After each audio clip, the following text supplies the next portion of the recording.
कल मनोज का इंटरव्यू है। वह अभी भी श्रद्धा का इंतज़ार कर रहा है। इंटरव्यू के लिए उसने विकास सर के यहाँ कोचिंग कर ली और अपने करियर, गृहनगर और समसामयिक घटनाओं की अच्छी तैयारी कर ली। लेकिन इंटरव्यू में तो कुछ भी पूछा जा सकता है, इसलिए अब क्या पढ़ाई करे यह उसे समझ नहीं आ रहा था। इसलिए वह अपनी डायरी पढ़ने लगा, अब तक की अपनी जीवन यात्रा, 12th फेल से लेकर इंटरव्यू की दहलीज पर खड़े अपने जीवन की संघर्ष गाथा। डायरी पढ़ते पढ़ते मनोज को वह दिन याद आ गया जब पांडे उसकी नौकरी लगवाने त्यागी जी के यहाँ ले गया था। आटा चक्की से अपने साथ पीली कोठी पढ़ने के लिए ले गया था। आज वह इंटरव्यू तक पहुंचा है, इसका बहुत बड़ा श्रेय पांडे को भी जाता है। ऐसा सोचकर उसका मन पांडे के लिए कृतज्ञता से भर गया। उसकी इच्छा पांडे से मिलने की होने लगी। मनोज पांडे के कमरे पर गांधी विहार जाने के लिए तैयार हो गया। वह जैसे ही कमरे से बाहर निकला, सामने से तेज चाल में अपनी आंखों पर भरोसा और होठों पर मुस्कान लिए श्रद्धा आती हुई दिखाई दी। श्रद्धा के पास न होने से उसे सब कुछ खाली सा लगने लगा था। श्रद्धा के आते ही जैसे सब कुछ भरा भरा सा लगने लगा। उसकी उलझी हुई जिंदगी सुलझ गई थी। श्रद्धा ने मनोज से कहा, सॉरी मनोज, मैं लेट हो गई। श्रद्धा को देखकर मनोज के चेहरे पर मुस्कुराहट आ गई। नहीं श्रद्धा, तुम मेरी ज़िंदगी में एकदम सही समय पर आई हो। तुम्हारे आने से ही सब कुछ अच्छा हुआ है। अपनी तारीफ सुनकर श्रद्धा मुस्कुराने लगी। मनोज ने फिर श्रद्धा से कहा, श्रद्धा मुझे पांडे से मिलने जाना है। अपने जीवन में उसका योगदान मैं कभी नहीं भूल सकता। तो भले बीच में जो भी हुआ, पांडे ने उल्टा पुल्टा बोला और ये सब किया, लेकिन पहले जो आज मनोज को याद आया कि उसी ने उसको आटा चक्की से निकाल कर और अपने साथ रख कर और पीली कोठी ले गया था, तो बहुत आज वो सोच रहा था पांडे के बारे में। तो कहता है, श्रद्धा मुझे पांडे से मिलने जाना है। अपने जीवन में उसका योगदान मैं कभी नहीं भूल सकता, पांडे जी का। मैं उसके बिना शायद यहाँ तक नहीं पहुँच सकता था। पर पांडे ने तो तुम्हारा अपमान किया था, श्रद्धा ने मनोज से पूछा। नहीं श्रद्धा, पांडे मेरा दोस्त है। उसने ग्वालियर में मेरी बहुत मदद की थी। श्रद्धा, कक्षा 5 की हिंदी में एक पाठ था, हरपाल सिंह की 5 बातें। उसमें कहा गया था कि जिसने आपका कभी भला किया हो उसका साथ कभी मत छोड़ो। मनोज की बात सुनकर श्रद्धा की आंखें भीग गईं। मनोज, मुझे लगता है कि मैंने तुम्हें चुनकर दुनिया के सबसे अच्छे लड़के को चुना है, जिसके पास ऐसा दिल है जो सबसे प्यार करना जानता है, जो किसी से नफरत कर ही नहीं सकता। मनोज ने श्रद्धा से कहा, जब आप किसी एक से भरपूर प्यार करते हैं तो आपके दिल में किसी से नफरत करने की जगह कहाँ बचती है श्रद्धा। अभी इसमें भी अपना इम्प्रेस करने वाली लाइन मारने की कोशिश में लगे हुए हैं। इनकी तो आदत ही वही है, सबको अपना इम्प्रेस करें और सब लोग इनकी प्रशंसा करें। इनकी बचपन से आदत रही है। दोनों गांधी विहार पांडे कमरे पर पहुंच गए। अब दोनों चले गए। पांडे अपने कमरे के पलंग पर लेटा, दुखी मन मेरे सुन मेरा कहना, एक गाना है, दुखी मन मेरे सुन मेरा कहना, जहाँ नहीं चैना वहाँ नहीं रहना, ऐसा गाना गुनगुना रहा था लेट करके। मनोज के साथ श्रद्धा को देखकर पांडे चौंक गया। उसने गाना बंद कर दिया और उठकर बैठ गया। मनोज ने पांडे से कहा, कल मेरा इंटरव्यू है पांडे। मुझे इंटरव्यू तक पहुंचाने में श्रद्धा के अलावा यदि किसी का सबसे बड़ा योगदान है तो वह तुम हो। तुमने यदि मेरा साथ न दिया होता तो शायद मैं कभी यहाँ तक नहीं पहुँच पाता। आज तुम्हारी शुभकामनाएं बहुत ज़रूरी हैं मेरे लिए। श्रद्धा ने मनोज का साथ दिया।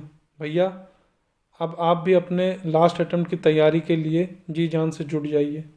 मनोज का भी लास्ट अटेम्प्ट में इंटरव्यू के लिए कॉल हुआ है। मतलब श्रद्धा समझाने लगी कि अभी आपका एक अटेम्प्ट और है, तो आप उसमें अब लग जाइए अच्छे से। मनोज का भी तो आखिरी अटेम्प्ट में ही आया है इंटरव्यू के लिए कॉल। अगर मनोज का सिलेक्शन नहीं हुआ तो पांडे ने श्रद्धा के मन की थाह लेनी चाहिए। उसे अभी भी श्रद्धा पर भरोसा था कि वह मनोज के असफल होने पर उसे छोड़कर चली जाएगी। लेकिन श्रद्धा ने पांडे की उम्मीद को गलत साबित करते हुए कहा, मुख्य बात है कि मनोज ने अपनी पूरी मेहनत से तैयारी की। अब अगर नहीं हुआ तो दुनिया में दूसरे बहुत काम है करने को। मेरे लिए मनोज इम्पॉर्टेंट है, वह क्या बनता है यह इम्पॉर्टेंट नहीं।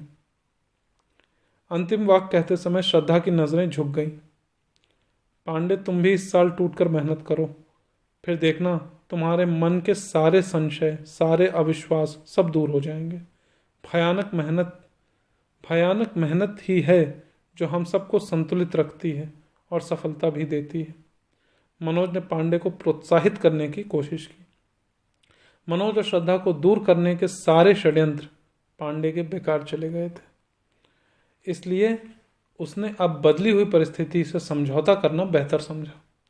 आश्वासन और सांत्वना पाकर पांडे का मन भी हल्का हो गया था। कुछ देर बाद पांडे उन दोनों को गांधी विहार ऑटो स्टैंड पर छोड़ने चला गया। ऑटो का इंतजार करते हुए मनोज से पांडे ने कहा, मनोज, मैंने श्रद्धा के घर फोन किया था।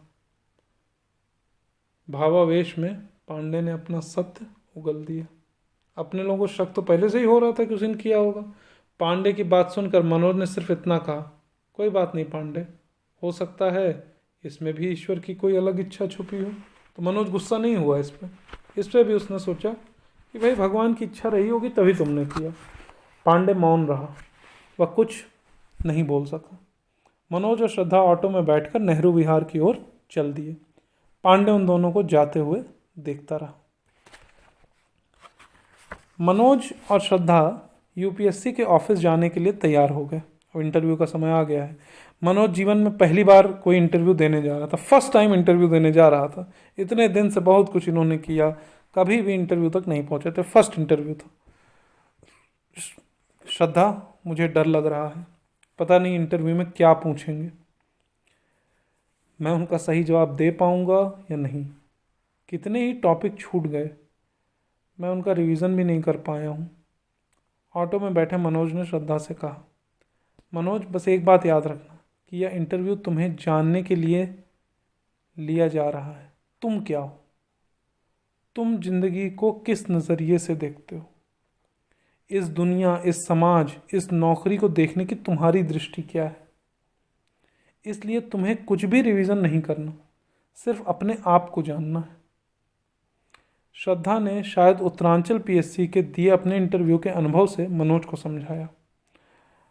तो यहाँ पे एक चीज़ है कि जो विकास दिव्यकीर्ति सर हैं उन्होंने भी ये कहा था कि जितने भी स्टूडेंट्स को उन्होंने इतने दिनों में देखा है, सबसे बेहतरीन अगर कोई इंटरव्यू में किसी ने परफॉर्म किया है उनके इंटरव्यूज़ में, तो श्रद्धा ने परफॉर्म किया।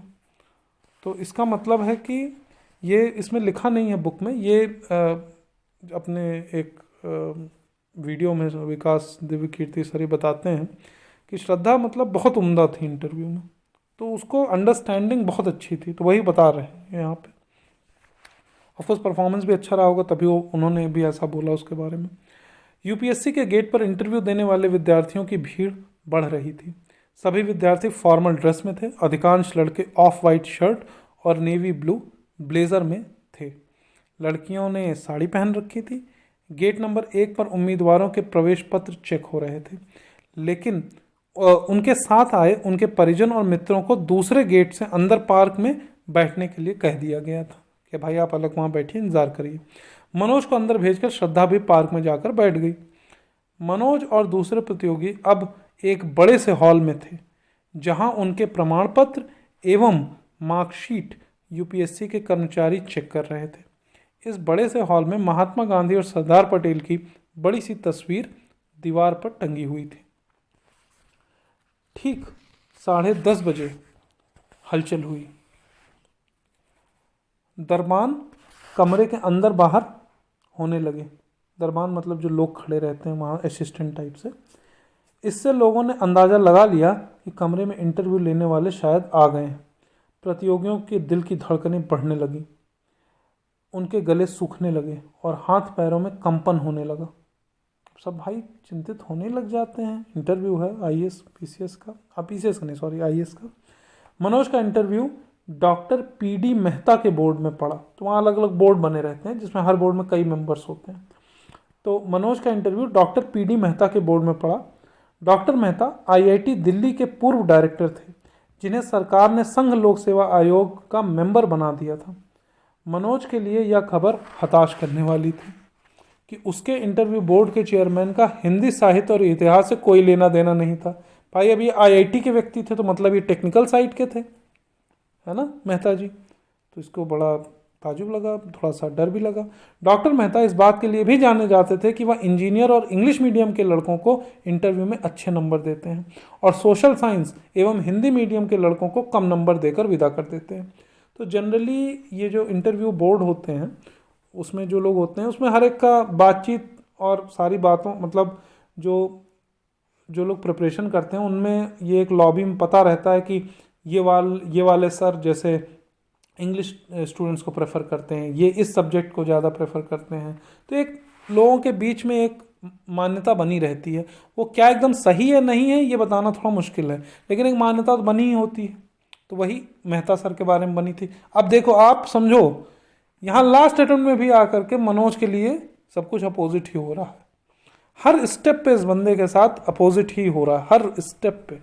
लेकिन ये भी अपना मनोज है, ये हार तो मानने वाला है नहीं, यही इसकी खास बात है। दरबान ने पहले लड़के का नाम पुकारा। बाहर बैठे लोगों को घबराहट होने लगी। लड़का लगभग 20 मिनट के बाद इंटरव्यू देकर वापस आया। 20 मिनट चला। इस लड़के से पूछने पर ही अंदर के माहौल का पता लग पाएगा। लड़के ने दुखी होकर कहा, मैंने बताया कि मैं 10वीं क्लास में नियमित दिनचर्या से योग कर रहा हूँ।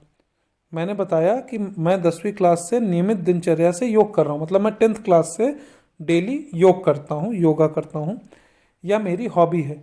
तो चेयरमैन श्री मेहता बोल पड़े कि आप रोज़ खाना खाते हैं तो वह भी आपकी हॉबी है क्या?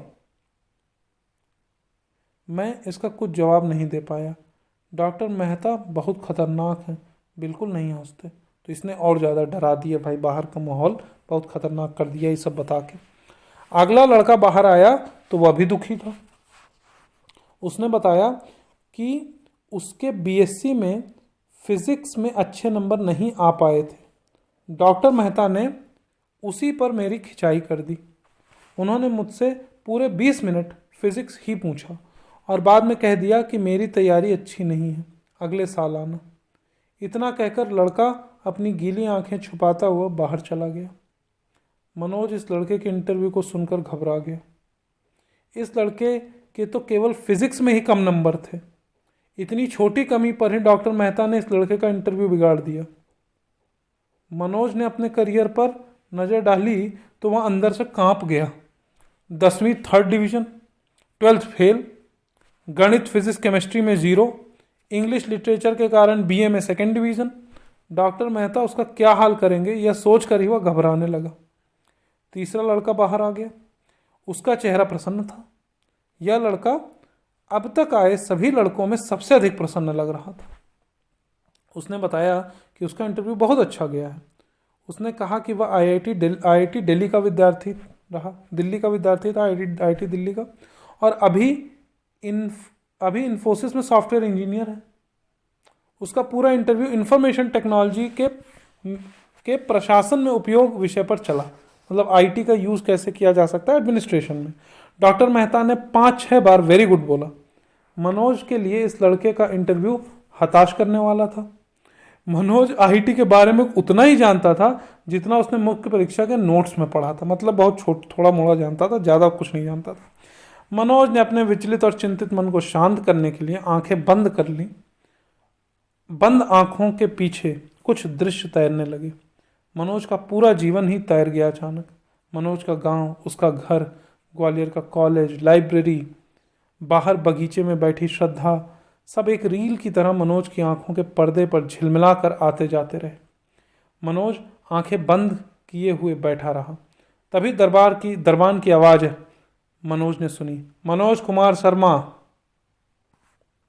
मनोज उठा। उसने अपने बालों पर हाथ फेरा, अपना चश्मा ठीक किया और दरबान के साथ गेट के पास आकर खड़ा हो गया। दरबान ने गेट खोला।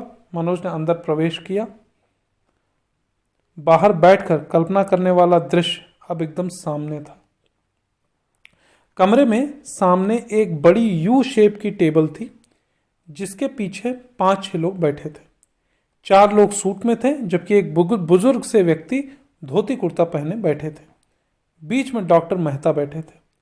मनोज ने कमरे में घुसते ही सबसे पहले सभी को नमस्कार किया और अपनी बैठने वाली कुर्सी के पास जाकर खड़ा हो गया। डॉक्टर मेहता ने मनोज को बैठने का इशारा किया तो वह धन्यवाद कहकर बैठ गया। बोर्ड मेंबर के चेहरों पर मुस्कान थी। वो शायद मनोज को रिलैक्स कर रहे थे। शायद वह जानते थे कि प्रतियोगी इस समय बहुत तनाव में होता है, इसलिए शुरुआती प्रश्न सरल और परिचयात्मक ही पूछे जाते हैं, मतलब इंट्रोडक्टरी, जिससे कि थोड़ा सा खुल सके जो व्यक्ति आया है इंटरव्यू के लिए। डॉक्टर मेहता ने मनोज से पूछा, अच्छा मनोज, तुम सिविल सर्विस में क्यों आना चाहते हो? तुम्हें प्रशासन में आने की प्रेरणा कहाँ से मिली? यह प्रश्न सरल था। इस प्रश्न का उत्तर देने के लिए किसी ज्ञान अथवा थ्योरी की आवश्यकता नहीं थी। मनोज ने 4-5 सेकंड सोचा। उसे जौरा के एसडीएम दुष्यंत सिंह याद आ गए। उसने उत्तर देना प्रारंभ किया, सर मैं टेम्पो चलाता था। एक बार मेरा टेम्पो पुलिस ने पकड़ लिया। मैं एसडीएम दुष्यंत सिंह के पास गया। दुष्यंत सर की ईमानदारी एवं त्वरित कार्यवाही देखकर, मतलब क्विक एक्शन देखकर मैं बहुत प्रभावित हुआ। तभी से मेरी इच्छा प्रशासनिक अधिकारी बनने की होने लगी। डॉक्टर मेहता मनोज के उत्तर से संतुष्ट नहीं हुए। इस तरह की कहानी यहाँ आकर हर प्रतियोगी सुनाता है, क्योंकि बहुत लोग ऐसे झूठी कहानी बनाते हैं। दरअसल आप सिविल सेवा के माध्यम से समाज में रुतबा और पावर चाहते हैं। ये जो मेहता सर हैं उन्होंने बोला। सरल सा दिखने वाला यह प्रश्न बहुत ही उलझ गया था। मनोज को उम्मीद नहीं थी कि उसके जीवन की सच्ची घटना को इंटरव्यू बोर्ड में झूठ मानकर खारिज कर दिया जाएगा। झूठ बोलकर दूसरों को प्रभावित करने वाला मनोज आज सच बोलकर भी झूठा माना जा रहा था। कौन सच कह रहा है, कौन झूठ कह रहा है, इसे जांचने का कोई यंत्र बोर्ड के पास नहीं था। हनुमान की तरह छाती चीर कर दिखाने की कोई सुविधा इंटरव्यू बोर्ड में होती नहीं। मनोज के पास अपनी बात को सही सिद्ध करने का कोई तरीका नहीं था, इसलिए वह चुप हो गया। डॉक्टर मेहता ने मनोज को चुप देखकर दूसरे साथी से आगे सवाल पूछने का इशारा किया। दूसरा मेंबर, जो मनोज की फाइल पर बहुत देर से नजरें गड़ाए हुए था, उसने फाइल देखते हुए मनोज से पूछा, आपकी बीए में 2nd डिवीज़न है, 12th में 2nd डिवीज़न है, 10th आपने 3rd डिवीज़न से पास की है। आप तो बहुत कमज़ोर स्टूडेंट रहे हैं। अचानक मेंबर का ध्यान फाइल पर किसी विशेष जगह पर गया। उन्होंने चौंकते हुए कहा, अरे आपने तो 12th 2 साल में किया है, क्यों? वही हुआ जिसका डर था। मनोज के सामने 12th फेल राक्षस की तरह मुंह फाड़ कर खड़ा हो गया। अब वह उस राक्षस के मुंह में समा जाएगा या बचकर निकल जाएगा, उसे नहीं पता था। पर संकट का सामना करने की अपनी आदत को वह नहीं भूला था। सर, मेरे दादाजी उस साल मर गए थे। सर, मैं परीक्षा के पहले ही दिन बीमार हो गया था। इंटरव्यू बोर्ड में अभी तक उसकी कही गई सच्ची बात को झूठ माना गया था, इसलिए 12th फेल पर वह अपनी पुरानी आदत के अनुसार यह सब झूठ बोलकर आगे उस संकट से बच सकता था। मतलब एक बार उसने सोचा कि इस तरह के झूठ बोल दें, पर आज उसने सच बोलने का फैसला किया।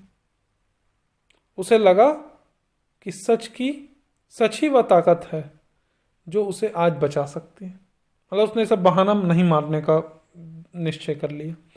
मनोज ने अपनी बात मजबूती से कही, उस साल स्कूल में नकल नहीं हुई थी सर, इसलिए हिंदी छोड़कर सभी विषयों में मैं फेल हो गया था। उसने सीधे सीधे एक लाइन में जवाब दे दिया। मनोज को नहीं पता था कि उसका यह जवाब अब आगे क्या रंग दिखाएगा। वह नहीं जानता था कि आईएएस के इंटरव्यू में अपने आप को 12th फेल बताकर उसे लाभ होगा या वह बर्बाद हो जाएगा। उसने भावावेश में भयानक रिस्क ले लिया था। उसे नहीं पता था कि उसके इस जवाब से मेंबर प्रभावित होंगे या उसे अयोग्य मानते हुए बाहर का रास्ता दिखाएंगे। तकनीकी क्षेत्र के विशेषज्ञ डॉक्टर मेहता ने अपने जीवन में आईआईटी के बेहतरीन स्मार्ट लड़के देखे थे जो अपने करियर में थ्रू आउट फर्स्ट क्लास रहे थे। ऐसे ही लड़कों को वह देश का भविष्य मानते थे। इंग्लिश मीडियम के लड़के ही देश का प्रशासन बेहतर चला सकते हैं, ऐसा डॉक्टर मेहता मानते थे। पर आज उनके सामने एक 12th फेल लड़का बैठा था जो अपने करियर में घिसटते हुए यहाँ तक पहुँचा था। डॉक्टर मेहता मनोज के इस उत्तर से चौंक गए। उन्हें मनोज सिविल सर्विसेज के लिए एकदम अनफिट लगने लगा। उन्हें उम्मीद नहीं थी कि कोई लड़का इस तरह का जवाब इंटरव्यू में दे सकता है। अपनी कमजोरी मनोज ने खुद ही डॉक्टर मेहता को सौंप दी थी। उन्होंने मनोज के दिए हथियार से ही उसका गला रेतना शुरू किया। डॉक्टर मेहता ने मनोज को घूर कर पूछा, आप नकल से 12th पास करना चाहते थे? आज तक ऐसा लड़का हमारे सामने नहीं आया जो यह स्वीकार कर रहा हो कि उसने कभी चीटिंग करके पास होने की कोशिश की हो। ऐसा कोई लड़का हमारे सामने आज दिन तक नहीं आया जो कि ये चीज़ स्वीकार करे। पता नहीं कहाँ से मनोज के भीतर आत्मविश्वास पैदा हो गया था। वह डॉक्टर मेहता के इस व्यवहार से घबराया नहीं, बल्कि उसने डॉक्टर मेहता की आंखों में आंखें डालकर कहा, सर आप कभी भिंड मुरैना आइए, वहाँ के स्कूल देखिए, आज भी नकल से बच्चे पास हो रहे हैं वहाँ। क्या इसमें उन बच्चों की गलती है?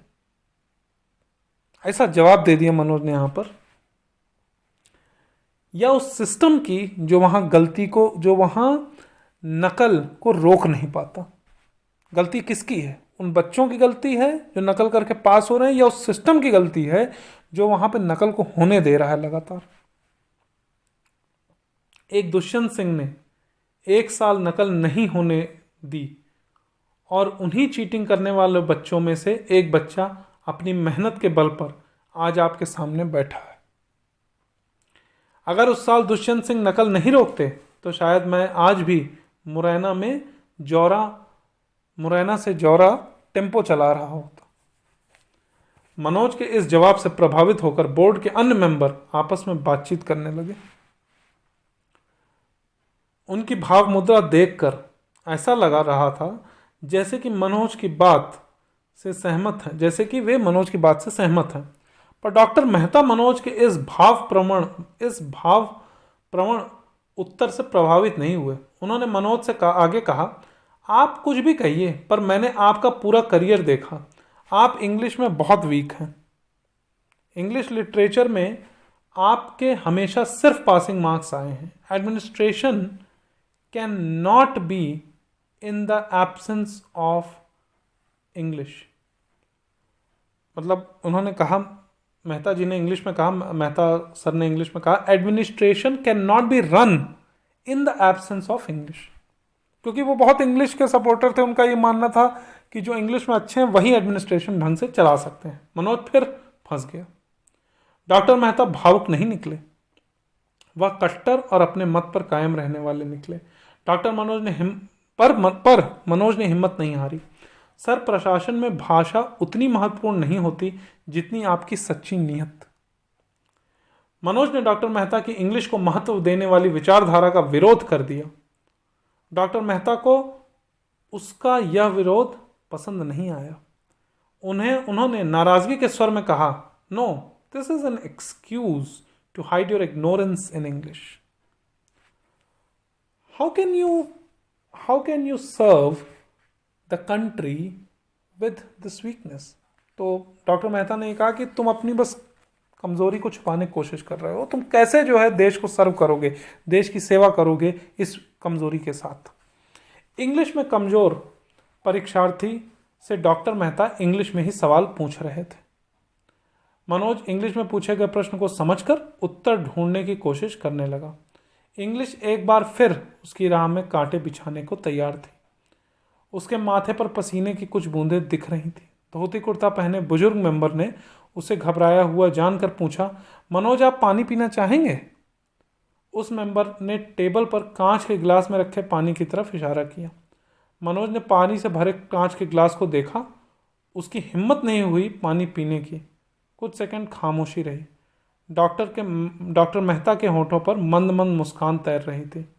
उन्हें इंग्लिश में कमजोर छात्र को इंग्लिश के हथियार से घायल करने में मजा आ रहा था। मनोज कुछ विचार करते हुए एकटक पानी के गिलास को देखता रहा। फिर उसने वह गिलास अपने हाथ में उठा लिया। फिर कुछ सोचकर वह डॉक्टर मेहता से बोला, सर मैं यह पानी नहीं पी सकता। बोर्ड मेंबर उसके इस व्यवहार पर चौंक गए। एक मेंबर ने पूछा, पानी गंदा है क्या मनोज? मनोज ने विनम्रता से कहा, नहीं सर, पानी तो साफ है, पर मैं कांच के गिलास में पानी नहीं पीता। मुझे स्टील का गिलास पसंद है। अब जो लोग समझ सकते हैं वो समझेंगे कि इसमें क्या छुपा हुआ मैसेज मनोज ने दिया।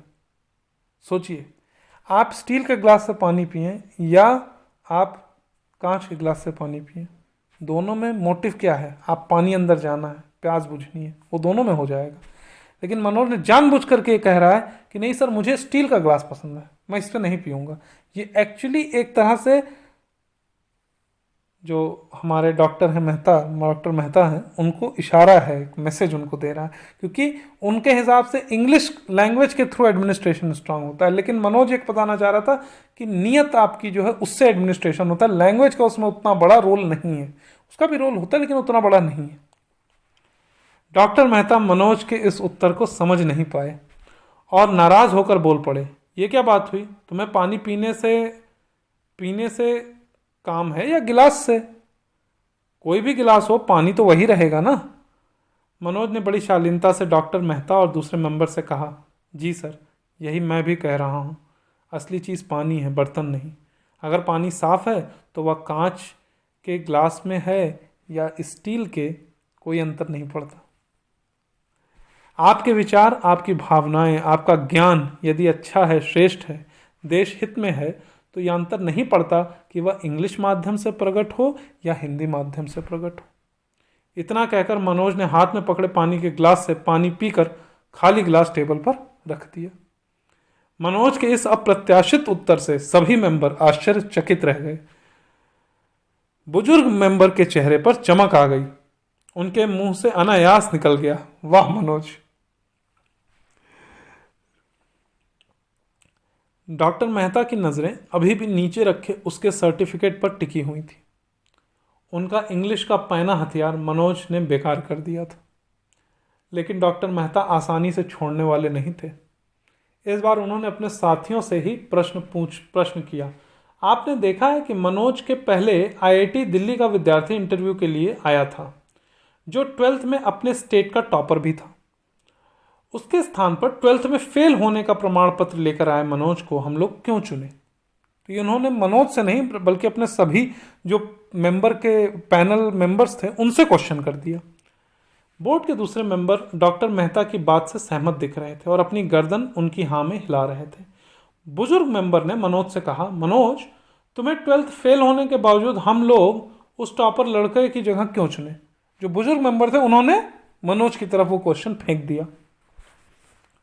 मनोज का 12th फेल उसका पीछा नहीं छोड़ रहा था। बहुत सही नाम लिखा गया है इस उपन्यास का, 12th फेल। मनोज का 12th फेल उसका पीछा नहीं छोड़ रहा था। उसे लग रहा था कि उसका पूरा इंटरव्यू 12th फेल पर ही खत्म होगा। उसके द्वारा इंटरव्यू के लिए की गई तमाम राष्ट्रीय अंतर्राष्ट्रीय घटनाओं की तैयारी किसी काम नहीं आ रही थी। डॉक्टर मेहता ने उसके करियर पर ही उसे घेरने का मन बना लिया था। इस बार बोर्ड ने 12th फेल लड़के की तुलना हिंदुस्तान के सबसे योग्य विद्यार्थी से कर दी थी। लेकिन मनोज ने हार नहीं मानी। उसने जवाब दिया, क्योंकि मैं उस लड़के से अधिक योग्य हूं। मनोज ने जवाब दिया, क्योंकि मैं उस लड़के से अधिक योग्य हूं। IIT pass out English medium लड़के से मनोज ने खुद को योग्य बता दिया। इंटरव्यू बोर्ड के मेंबर इस उत्तर से चौंक गए। सब एक दूसरे का चेहरा देखने लगे। वे अब इसका कारण जानना चाहते थे कि भाई कैसे इतने कॉन्फिडेंस से बोल रहा है। एक अन्य मेंबर ने आश्चर्य से पूछा, आप कैसे योग्य हैं उस लड़के से जो क्लास फर्स्ट से आज तक अपनी हर परीक्षा में टॉप करता आ रहा है, उससे आप कैसे ज़्यादा योग्य हैं? मनोज ने जवाब दिया, अपनी योग्यता को जीतना ही मनोज ने जवाब दिया, अपनी अयोग्यता को जीतना ही सबसे बड़ी योग्यता होती है। अपनी अयोग्यता को जीतना ही सबसे बड़ी योग्यता होती है। मैं 12th फेल एक अयोग्य लड़का होता हुआ मैं 12th फेल एक अयोग्य लड़का हुआ करता था सर। ऐसा नहीं कि अभी भी वही हूं, मैं ऐसा हुआ करता था क्योंकि गांव के बच्चों को गांव के सरकारी स्कूलों में पढ़ाई का वह स्तर नहीं मिलता जो शहरों के इंग्लिश मीडियम स्कूलों के लड़कों से को मिलता है, इसलिए वो उससे कम्पीट नहीं कर पाते।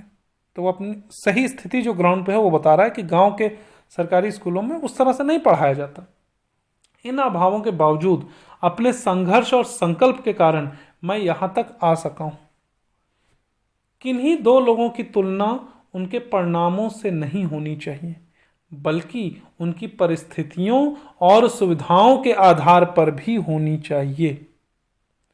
मनोज ने अपनी बात कह दी।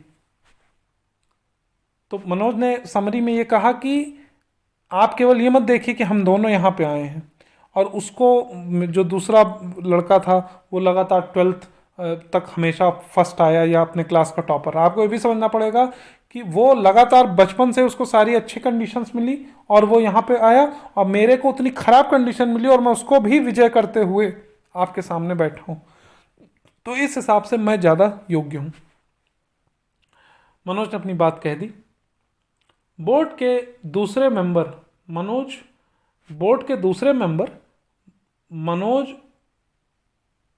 मनोज की बात से सहमत होते हुए दिख रहे थे। डॉक्टर मेहता को शायद उसका उत्तर पसंद नहीं आया। उन्होंने कहा, यह सब अपनी अयोग्यता को छुपाने के बहाने हैं।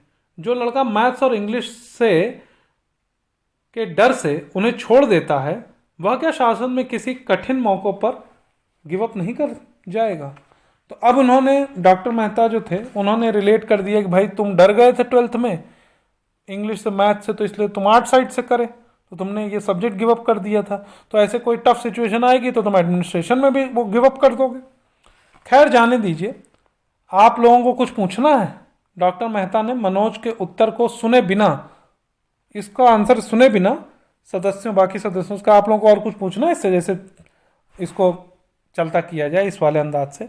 एक अन्य सदस्य ने अपना हथियार मनोज पर आजमाया। आप हिंदी साहित्य में योग्य हैं, आपके पास हिंदी का लेक्चरर बनना अच्छा ऑप्शन है, पर जिले का प्रशासन टेक्नोलॉजी में माहिर लोग ही संभालें तो देश तरक्की करेगा। तो कह रहे हैं कि आप जो है भाई, आप हिंदी में योग्य हैं, आप हिंदी के लेक्चरर बन जाइए। जो जिले का प्रशासन है, एडमिनिस्ट्रेशन है डिस्ट्रिक्ट का, उसको टेक्निकल लोग संभालें तो ज़्यादा अच्छा रहेगा, तभी देश प्रोग्रेस करेगा। एक और ने कहा, मेंबर ने, साहित्य टेक्नोलॉजी के सामने हाथ बांधे खड़ा था। इंग्लिश के बेकार गए हथियार की जगह दूसरा हथियार टेक्नोलॉजी मनोज पर चलाया गया। अब अगला हथियार। मनोज ने कुछ सेकंड सोचकर जवाब दिया, सर, साहित्य का विद्यार्थी आपके विचार में जिला नहीं चला सकता, पर देश के प्रधानमंत्री इस समय एक साहित्यकार ही हैं। क्या उनकी योग्यता पर भी आपको संदेह है? मनोज ने कमरे में लगी देश के प्रधानमंत्री अटल बिहारी वाजपेयी की तस्वीर को इंगित करते हुए कहा। अब प्रेजेंस ऑफ माइंड देखिए यहां पे मनोज का। तुरंत उसने जो है वहां पे प्रधानमंत्री फोटो लगी होती है जहां पे, तो उसने अटल बिहारी वाजपेयी की फोटो को दिखाते हुए कहा कि देश के प्रधानमंत्री भी तो एक साहित्यकार हैं, क्या आपको उनकी भी योग्यता पर संदेह है? मनोज ने ग्वालियर में MLB कॉलेज में अपने सीनियर और भारत के प्रधानमंत्री को अपने पक्ष में खड़ा कर दिया था। अटल बिहारी वाजपेयी भी उसी कॉलेज के पढ़े थे जहां पे मनोज पढ़ता था, ग्वालियर में। बुजुर्ग मेंबर ने उत्साहित होकर कहा, बहुत बढ़िया।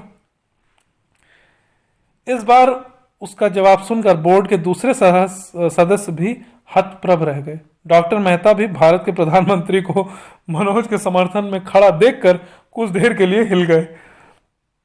कुछ विचार करके डॉक्टर मेहता ने मनोज को जाने के लिए कह दिया। मनोज उठा और सबको नमस्कार करके बाहर जाने के लिए मुड़ गया। तभी मनोज को बीच में रोककर बुजुर्ग मेंबर ने मनोज से पूछा, तुम्हारा यह कौन सा अटेम्प्ट है? लास्ट अटेम्प्ट है सर, मनोज ने खड़े खड़े जवाब दिया। बुजुर्ग मेंबर ने फिर पूछा, यदि इस बार भी आपका सिलेक्शन नहीं हुआ तो आप क्या करोगे? आप क्या करोगे? कुछ देर विचार करते हुए मनोज ने उत्तर दिया, स्वामी विवेकानंद का यह वाक्य मुझे हमेशा प्रेरणा देता है। उठो, जागो और अपने लक्ष्य की प्राप्ति तक मत रुको। मैं अपने लक्ष्य की प्राप्ति तक रुकूंगा नहीं। मनोज को विवेकानंद केंद्र में बिताए दिन याद आ गए। उसने विवेकानंद को याद करते हुए बुजुर्ग मेंबर को जवाब दिया, क्या लक्ष्य है तुम्हारा? क्या आईएएस आईपीएस बनना तुम्हारा लक्ष्य नहीं है? बुजुर्ग मेंबर को उसका जवाब सुनकर आश्चर्य हुआ। इसी आश्चर्य से उन्होंने मनोज से पूछा, आईएएस आईपीएस, शिक्षक, लाइब्रेरियन, ये सब जिंदगी के लक्ष्य नहीं हो सकते, होने भी नहीं चाहिए। ये तो लक्ष्य प्राप्ति के साधन मात्र है। वास्तविक लक्ष्य है इस देश की ईमानदारी से सेवा करना, फिर चाहे आईपीएस बना जाए या कुछ और। अपनी बात पूरी करके मनोज चुप हो गया। बोर्ड के सभी मेंबर चुप थे। बुजुर्ग मेंबर ने मुस्कुराकर मनोज को जाने के लिए कह दिया। मनोज सबको नमस्कार करके बाहर निकल गया।